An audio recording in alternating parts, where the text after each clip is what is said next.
नमस्कार, news flash में आपका स्वागत है। बढ़ते हैं आज की ताज़ा खबरों की ओर।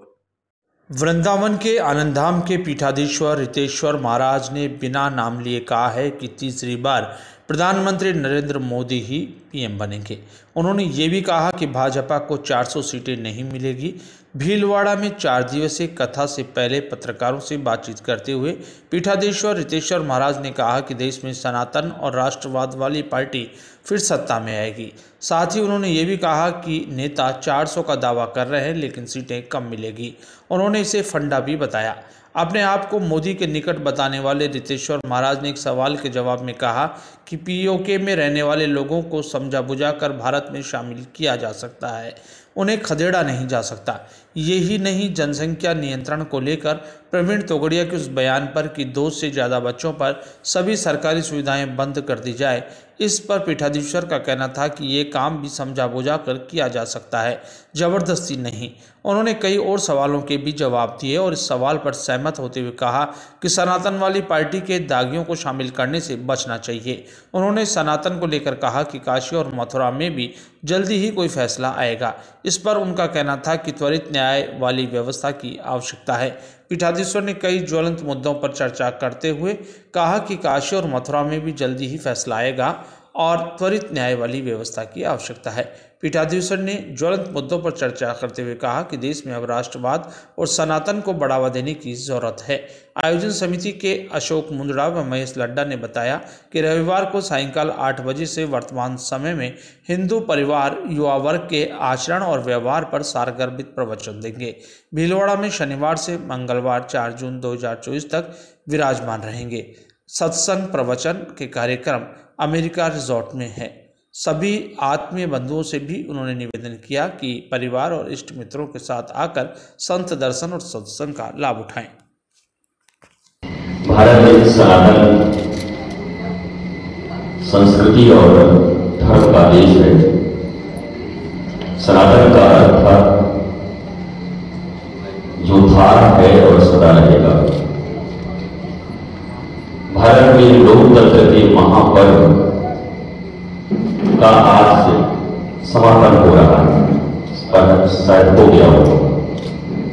बहुत बड़े देश में एक बहुत बड़ा त्योहार होली, दीपावली, दशहरा, इससे भी बड़ा त्योहार नहीं।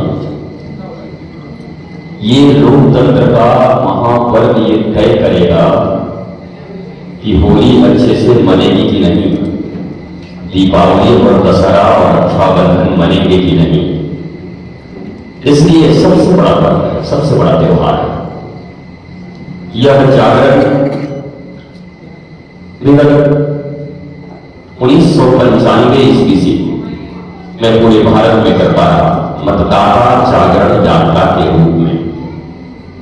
लोग प्रश्न करते हैं, आप साधु होकर राजनीति में इतना इंटरेस्ट को लेते हैं। भारत जो ज्ञानी और गुणियों का देश है, लोकतांत्रिक देश में लोकतंत्र से चुनी गई सरकार ही ये निर्धारित करती है कि वहां की प्रजा और जनता कितनी सुखी, समृद्ध और आनंदित रहेगी, क्योंकि नीतियां बनाने का काम वो करते हैं। इसलिए कोई भी पढ़ा लिखा आदमी कभी किसी संत और साधु के राजनीति में रुचि लेने से अगर टीका टिप्पणी करता है तो वो लगता है लिटरेट है पर एजुकेटेड नहीं। There are big difference between literacy and education. साक्षर होना अलग बात है और शिक्षित होना अलग बात है।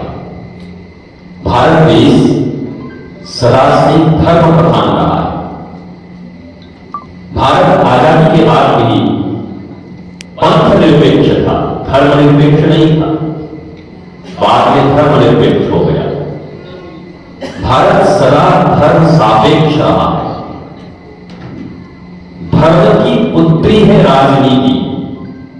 और मैं जिस प्रदेश से आता हूं उस प्रदेश में तो एक संत ने 2-2 बार सत्ता की शीर्ष कुर्सी पर बैठकर और अमेरिका के बराबर जनसंख्या जिस राज्य की जनसंख्या है उत्तर प्रदेश की, उस प्रदेश को एक संत ने संभाला